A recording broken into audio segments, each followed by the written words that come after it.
Ek wil jou waarsku. Jy moet pas op, moenie sommer saam met mense praat oor die Here nie. Jy moet partykeer luister, hoe praat mense? Ja, en ek sê dit maak my hart baie seer. As hulle oor God praat, en alles is die Here se skuld. Die Here het dit seker gedoen, dis seker die plan van die Here, dis wat die Here wil hê in ons lewe. En dan moet jy baie versigtig wees. Jy praat nie die waarheid oor die Here nie. Die duiwel lieg, en dan word hy jou vader. Jy praat soos die duiwel. Jy doen die werk van die duiwel. En jy praat nie van oor God, wie God werklik is nie. Dat God goed is nie. En kom ek vir jou iets lees. Die eerste boek in die Bybel, baie keer verwys mense na Job, en hulle wil hulle self sien as Job. Ja, ek is seker maar soos Job, as dit nou met Job kan gebeur, dan lees ons goed van Job. Maar dis baie belangrik, dat alles wat in Job staan, nie die waarheid is nie. Dit het gebeur, Job het vriende gehad wat met hom gepraat het, maar hulle het goed van God gesê wat nie die waarheid was nie. So jy kan nie Job lees en sê, wel, dis wat die Bybel sê oor die Here nie. Jy kan nie dit sê nie, want dis nie die waarheid nie. Kom ek lees vir jou in Job 2 vers 7 en 8. En dan praat die Here, en dan sê hy, ek is kwaad vir jou en jou twee vriende. Hy praat met die een vriend.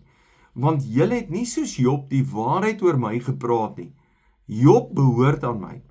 Vat 7 jong bulle en 7 ramme en gaan na Job toe. Gaan offer die diere daarby hom. Maar onthou, dit is vir julle, nie vir hom nie. Job sal vir julle bid en ek sal sy gebede vir julle aanvaar.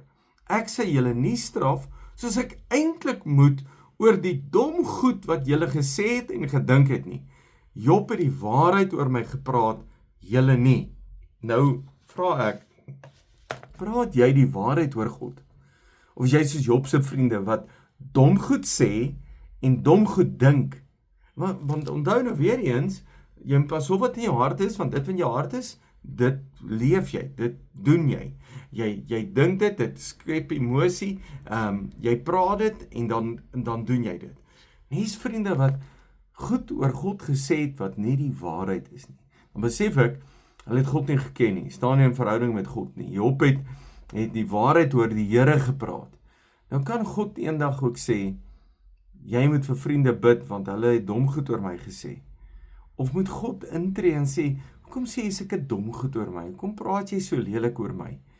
Wil jy nie die waarheid praat nie? Nou, ek wil die week sin afsluit.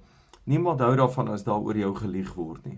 Nou wat as pastoor baie keer gebeur, ek hoor by mense, en dan sê hulle vir my, jy sal nie glo nie, daai ou het dit en dit van Focus Deo vertel, of van my vertel, of so iets, dan lag ek, dan sê ek, dis glad nie die waarheid nie, hulle hoor 'n storie, en dan sê jy sommer goed oor my. En jy gaan nie daarvan hou, as ek by jou moet kom, ek hoor, ja, jy het dit gedoen, en jy het so gedoen, dan sê, waarvan praat jy? Dis 'n leuen, dis nie die waarheid nie, dan wil jy eintlik kwaad word, en word eintlik hartseer ook. As jy weet dat mense leuns oor jou glo, dom goed oor jou sê wat nie die waarheid is nie. En ek dink dis die hartseer, dis wat mense met God ook doen. Ons sê dom goed, ons praat dom goed, ons sê goed wat nie van die Here af is nie, wat nie die waarheid is nie. Dan wil ek jou waarsku. Ek wil jou waarsku. Praat die waarheid. Moenie saam met die duiwel praat nie, moenie saam met ander mense praat nie. En hoe jy die waarheid kan praat, is jy God ken. As jy die skrifte ken, dit wat die Bybel sê, daarom is vir my baie belangrik, ek glo, God is lig, is geen duisternis nie. God is 'n goeie God.